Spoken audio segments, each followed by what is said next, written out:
Greetings everyone, and welcome to my 200th video. Yay! Today starts a new series on this channel.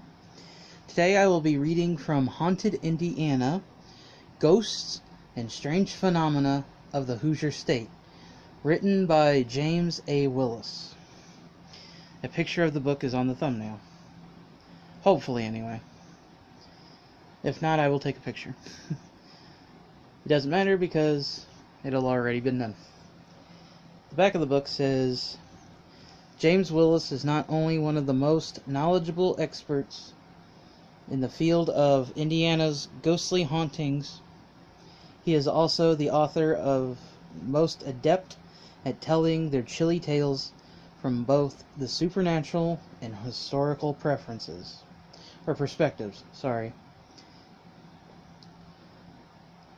Mark Moran, co-creator of the Weird USA book series, said that. From Lake Michigan to the Ohio River, the Hoosier State is home to some of the most disturbing and twisted ghost stories in existence. This collection includes some of the state's most gruesome accounts of the paranormal, including the ghosts of Kendallville's Strand Theater, San Pierre's dog-headed woman, the haunted Purple Head Bridge near Vincennes, our famous Indianapolis House of Blue Lights. I grew up with that one. And the creepy 100-step cemetery outside of Brazil, Indiana. And it says James A. Willis lives in Columbus, Ohio, and is the co-author of Weird Indiana and Weird Ohio. He is the founder of Ghosts of Ohio, a nationally recognized paranormal research organization. So, we are in for a treat. Now, I'm not going to read any of the, let's see here, get the table of contents. I'm not going to read the introduction or anything, because I feel like,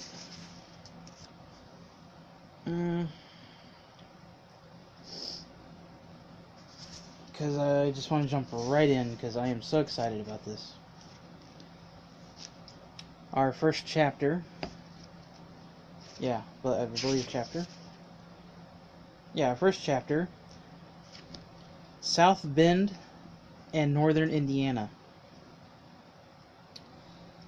Far and away, the highest concentration of Indiana ghost stories in the northern part of the state. This may have something to do with the fact that from the very beginning, people in northern Indiana just seemed to like sharing and trading things. In the 1600s, some of the first people to cross into what is now Indiana were French fur traders from Canada, who brought with them items from Europe to trade with the Native American tribes there. To further spread their businesses, these traders plied the waters around Indiana, especially Lake Michigan and St. Joseph River.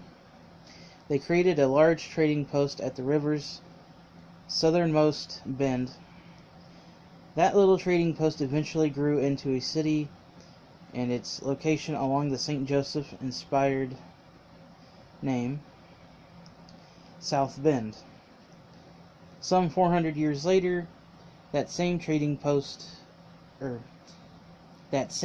spirit, lives on among the people of northern Indiana. Only now, there are trading ghost stories.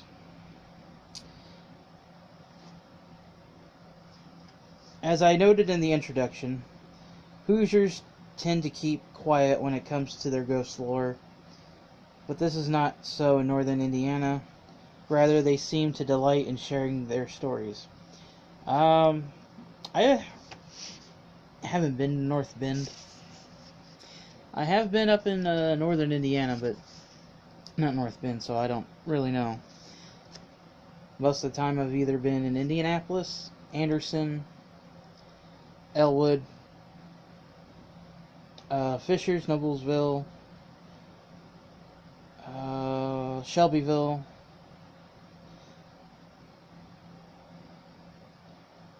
um,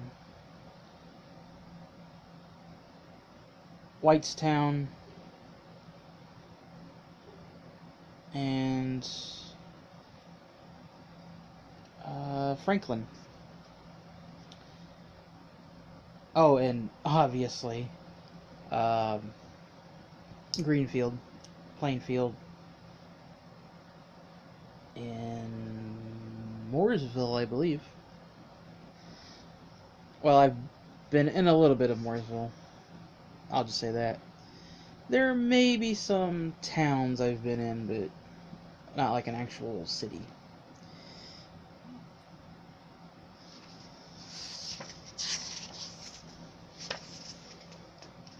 Okay.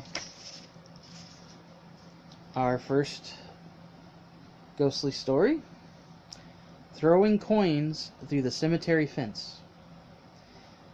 Anyone who has traveled down the rural roads of northern Indiana for any length of time gets used to all sorts of things popping up in front of his or her car: deer, raccoons, and even the occasional discarded fast food wrapper. But take a trip down Fifth Road in Bremen and be prepared for the shock of a lifetime when it suddenly looks like you're going to drive smack dab into the middle of a cemetery, a haunted one to boot. Okay, that reminds me of Martinsville, where I visited Step Cemetery. That is in my Late Night Occult playlist, so be sure to check that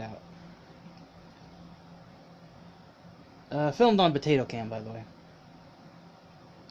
The graveyard in question is Elwald Cemetery.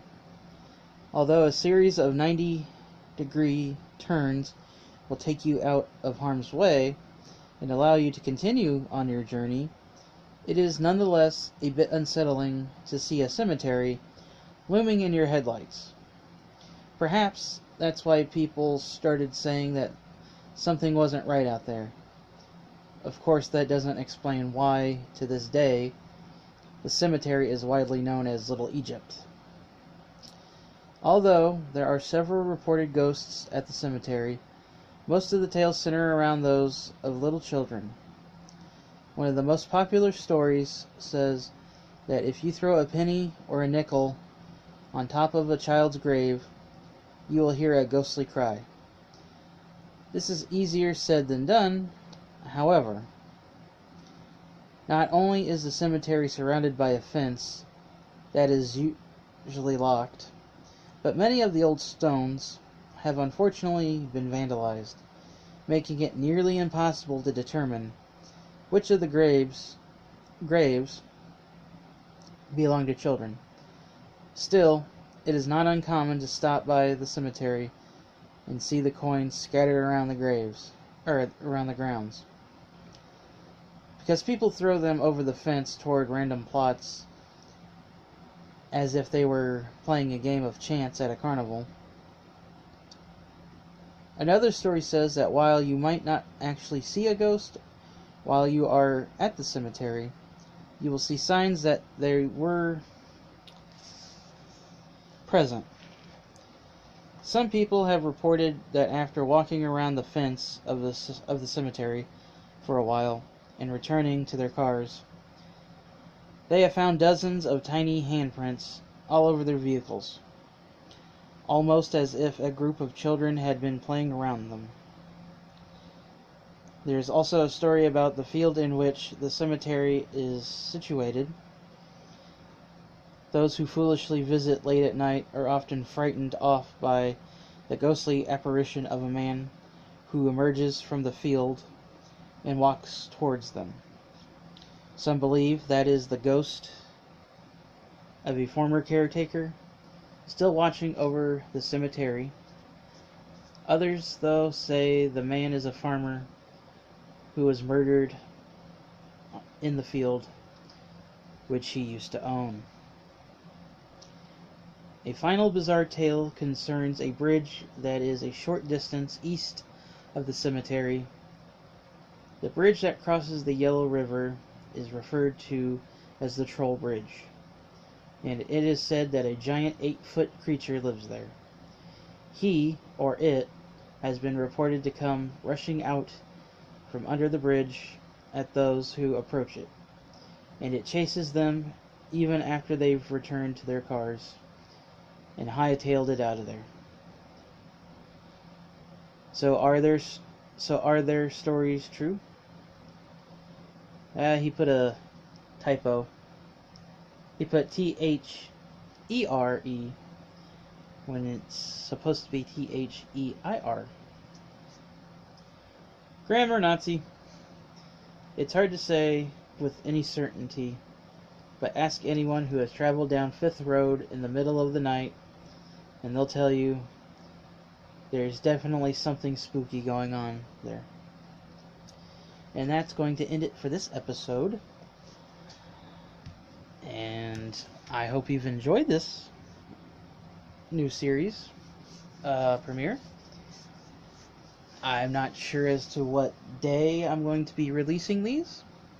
I have a personal thing called Paranormal Saturday, where if you've ever watched the Biography channel or A&E, which was owned by Biography, or vice versa, they used to play paranormal shows like Paranormal State and My Ghost Story and all that on Saturdays.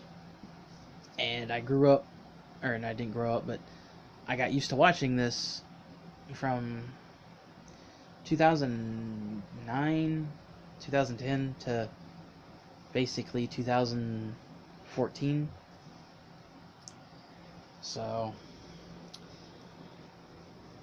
I might be doing it that way,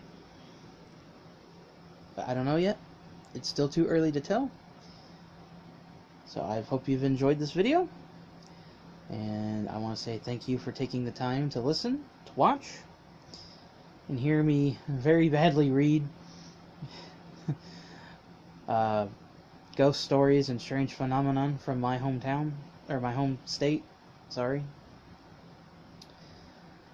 I will like to say, if you've missed any of my videos, or if you're new to this channel, head on over to my channel, check out my videos and playlists, and get caught up, see what I'm about. And if you like what you see, feel free to subscribe, because all my subscribers are awesome, and without you guys, I would just be talking to myself on camera. Appreciate y'all, and I will see you guys next video. Oh, sorry.